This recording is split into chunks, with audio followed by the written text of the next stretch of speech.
Shalom. Tuhan ingin kekristenan dan perjalanan rohani kita tuh real, tidak penuh kompromi dan tidak dipenuhi oleh konsumerisme atau rasa puas diri atau kemampanan rohani. Kita menyangka kita bisa berjalan dengan Tuhan dan dunia. Inilah yang disebut kompromi. Kita mengikut Tuhan dengan label apa untungnya Tuhan, apa untungnya dengan kita. Inilah yang dinamakan konsumerisme. Jika kita tidak hati-hati, maka kekristenan kita adalah kekristenan yang dangkal tanpa kedalaman. Markus 7 ayat 1 sampai 6. Pada suatu kali serombongan orang Farisi dan ahli Taurat dari Yerusalem datang menemui Yesus. Mereka melihat bahwa beberapa orang murid-muridnya makan dengan tangan yang najis, yaitu dengan tangan yang tidak dibasuh. Sebab orang Farisi seperti orang Yahudi tidak makan kalau tidak melakukan pembasuhan tangan terlebih dahulu, karena mereka berpegang pada adat istiadat nenek moyang mereka, dan kalau pulang dari pasar, mereka juga tidak makan kalau tidak terlebih dahulu membersihkan dirinya. Banyak warisan lain yang mereka pegang, umumnya mencuci cawan kendi dan perkakas tembaga. Karena itu orang-orang Farisi dan ahli-ahli Taurat itu bertanya kepadanya, mengapa murid-muridmu tidak hidup menurut adat istiadat nenek moyang kita? Kita tetap makan dengan tetapi makan dengan tangan najis.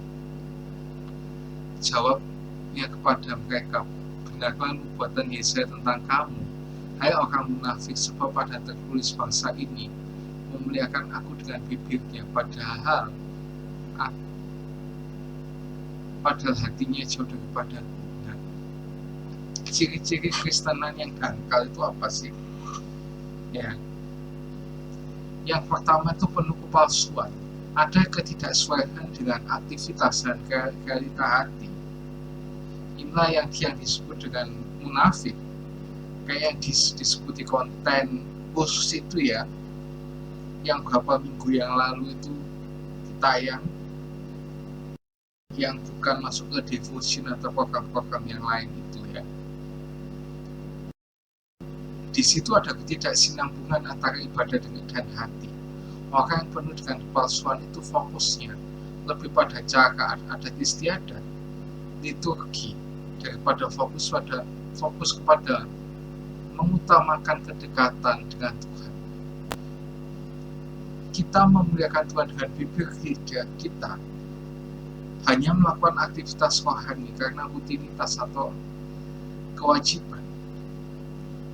Nah, kita tuh harus cari Tuhan yang lahir karena rasa haus dan lapar akan Tuhan, bukan cuma dengan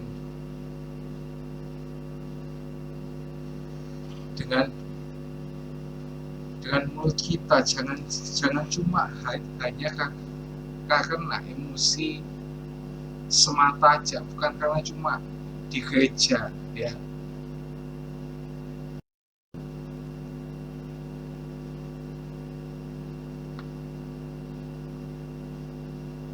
Orang yang penuh kepalsuan ini juga munafik kan, pasti salah satunya ini tuh ditolak Tuhan juga kan.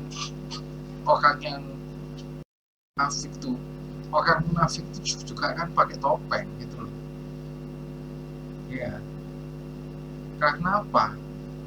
Karena orang munafik itu kan melakukan hal-hal yang rohani itu supaya bisa dipuji atau kelihatan baik gitu lah di matanya orang, padahal sebenarnya jahat untuk kepentingannya sendiri gitu ya. Yang kedua, ciri-ciri kristenan yang dangkal itu selain penuh kepalsuan, yaitu yang kedua, menipu dirinya sendiri. 2 Raja-Raja 17 ayat 7 sampai 41.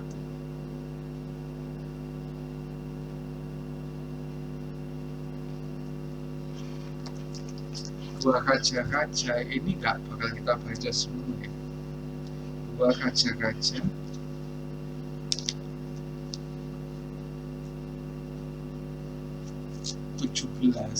ayat 7 sampai 41.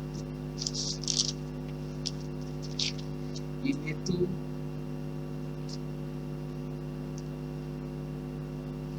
tentang ceritanya tentang keruntuhan orang Israel. Keruntuhan kerajaan Israel waktu itu ya, bukan yang sekarang ya. Ini kita fokus ke ayat 33. Mereka berbakti kepada Tuhan, tetapi pada itu mereka beribadah kepada Allah mereka sesuai dengan adat-adat bangsa-bangsa yang dari antaranya mereka diangkut tertawan.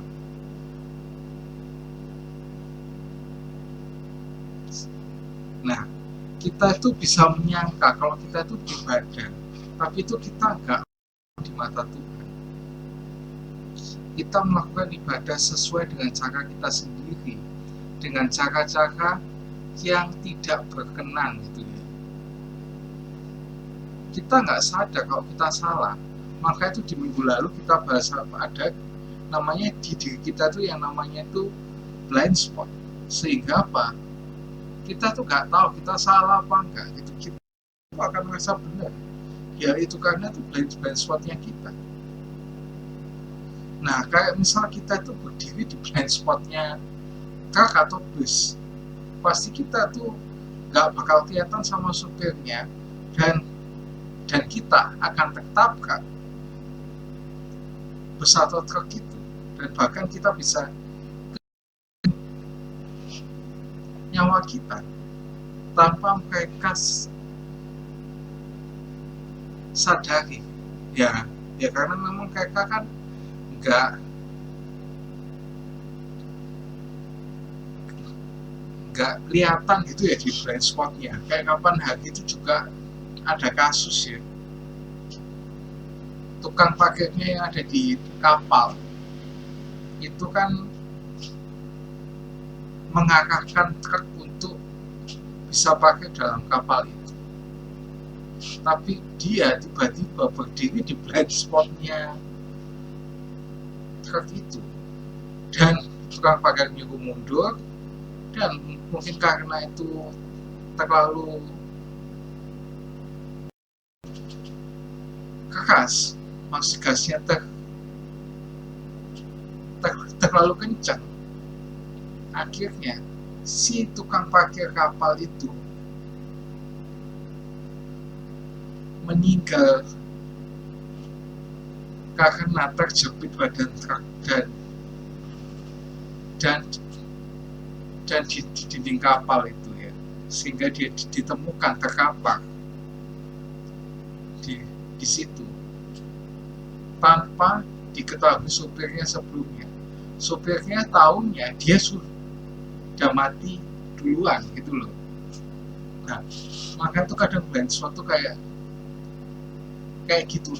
Kita seakan-akan nggak melakukan hal itu gitu loh. Tapi kita itu sebenarnya melakukan dosa tapi nggak sadar. Maka itu blind spot itu itulah yang sebenarnya disebut blind spot itu. Nah, untuk itulah kita itu membutuhkan orang lain dan juga Roh Kudus untuk menegur kita jika kita itu salah. Nah, banyak orang Kristen itu yang ke gereja tapi hidupnya itu tidak berubah. Memang ya berubah itu susah ya, apalagi kalau itu kita itu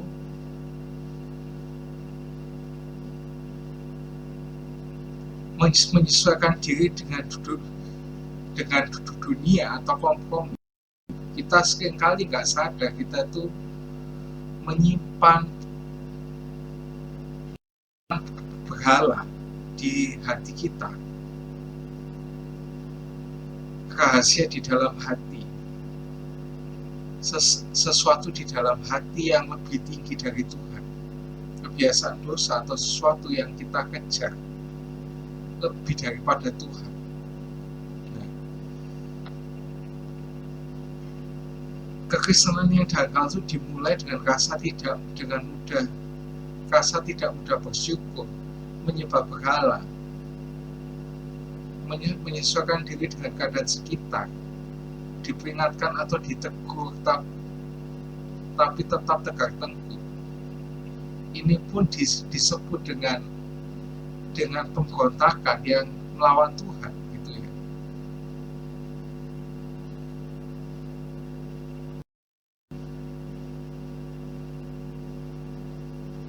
Nah, seringkali kita itu merasa oke dan baik-baik saja, merasa benar dengan apa yang kita lakukan, dengan kita yang anggap baik atau benar.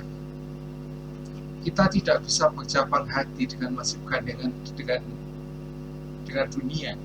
Maka itu kan dibilang apa, seorang itu nggak bisa mengabdi pada dua tuan, gitu loh. Kalau kita mengabdi pada dua tuan, pasti ada salah satu yang itu dianaktirikan, gitu loh ya. Seperti yang ada di devosi kapan hari tentang Mamon itu ya.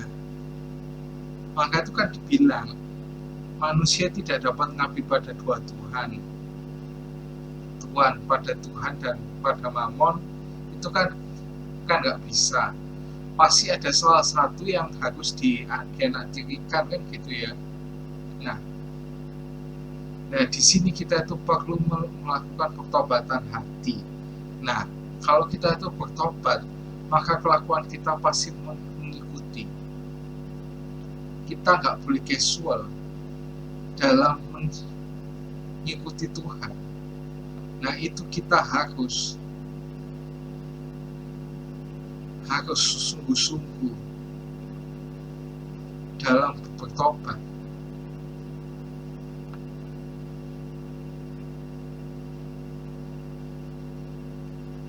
Ya, kita baca di Markus 7 ayat 8-13. Markus 7.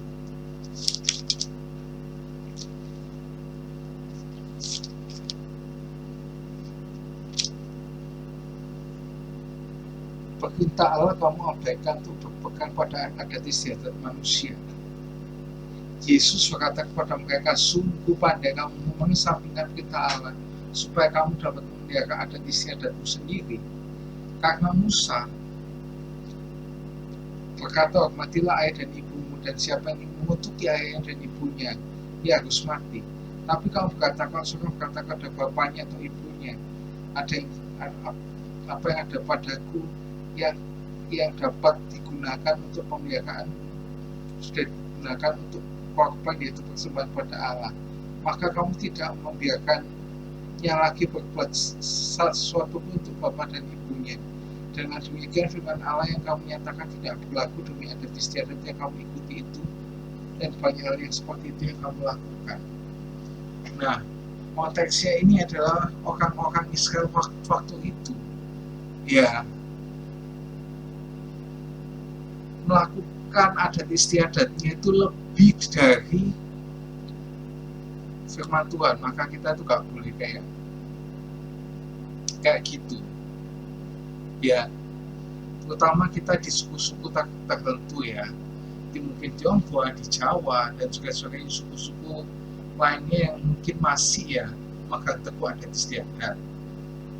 Nah, maka boleh kita itu melakukan adat istiadat itu asalkan itu netral, tidak melanggar firman Tuhan.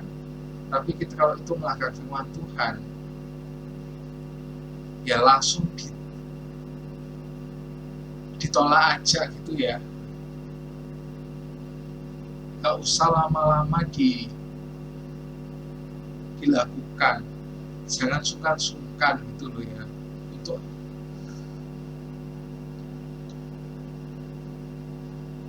jangan sungkan-sungkan untuk hal itu, meskipun orang lain itu memaksa kita untuk melakukannya ya. Yang terakhir, ciri-ciri orang Kristen yang dangkal itu apa? yaitu menyimpang daripada kebenaran. Nah, kita itu punya banyak kebenaran, mengetahui Tuhan sendiri dan mengabaikan firman, dan tidak lagi melakukan firman. Nah, di sini terjadilah yang namanya pergeseran firman, karena kita menerima yang apa yang kita terima. Seharusnya semakin lama kita mengikut Tuhan, itu ada perubahan hidup yang bisa kita dilihat dan dirasakan orang di sekitar kita, sehingga orang lain itu bisa menerima Yesus dengan sebagai Tuhan dan Juru Selamat pribadinya, atau kita melakukan penginjilan kepadanya gitu, melalui perbuatan yang kita lakukan itu ya.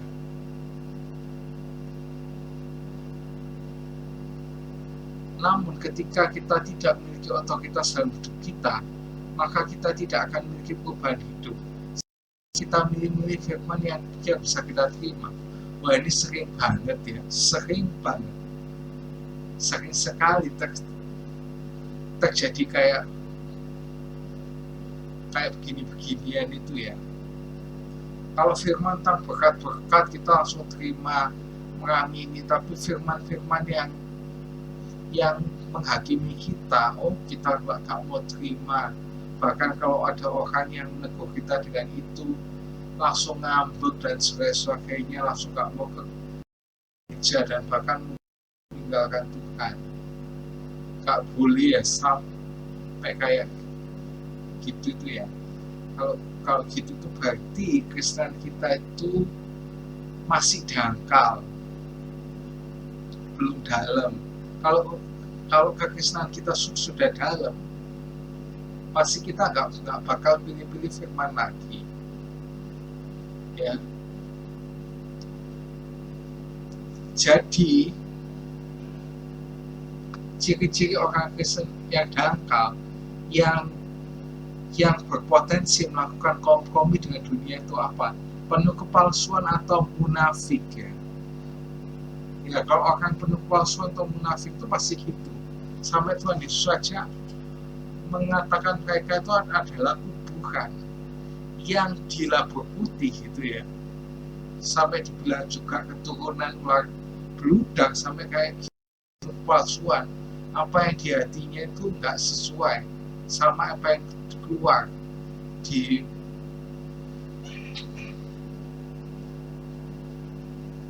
mulutnya itu. Yang kedua, kita itu menipu diri kita sendiri gitu ya.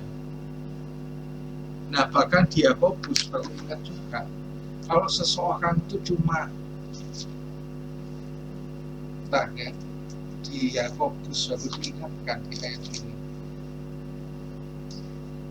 Yakobus 1 ayat 26 sampai 27. Jika seorang menganggap dirinya ibadah tapi ia tidak mengekang lidahnya, ia menipu dirinya sendiri, maka sia-sialah ibadahnya. Ibadah yang murni itu tidak berjejak di hadapan Allah Bapa kita.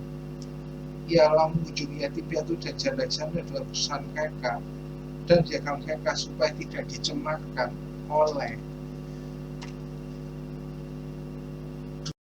maka itu. Kalau kita itu ibadah kita nggak berkenan ya, kayak tadi itu kita menipu diri kita sendiri ya, sehingga kita itu kadang bercabang hati dan sebagainya. Kita itu menipu diri kita sendiri. Kita bilangnya mengabdi pada Tuhan, tapi sebenarnya kita mengabdi sama mamon. Dan yang terakhir, yang ketiga, kita menyimpang dari kebenaran. Sering kali kita buat aturan kita sendiri untuk bisa kita itu hidup, apalagi kalau kita itu hidup punya jabatan sebagai pemimpin dimanapun gitu ya, baik itu di tempat kerja, di gereja, di kelompok kecil, atau dimanapun. Kita punya potensi untuk buat aturan sendiri. Nah, ini yang terlebih gak boleh itu apa? Itu adalah pilih-pilih firman, ya firman yang baik-baik, yang berkat-berkat, yang terobosan, yang mujizat, itu kita pilih semua, kita ambil, kita amini. Tapi kalau ketemu firman-firman yang menegur, yang menghakimi, malah kita langsung, waduh kok kayak gini, kok ya aku tambah gak dihibur, tambah salah. Itulah yang disebut dari menyimpang dari kebenaran. Jadi hindari 3 hal itu supaya kita itu bisa menjadi kekristenan yang dalam gitu ya, supaya apa yang kita lakukan itu bisa berkenan di hati Tuhan. Dan ini bukan yang dimaksud itu transaksional, tapi memang yang benar-benar lahir dari hati kita. See you and God bless you.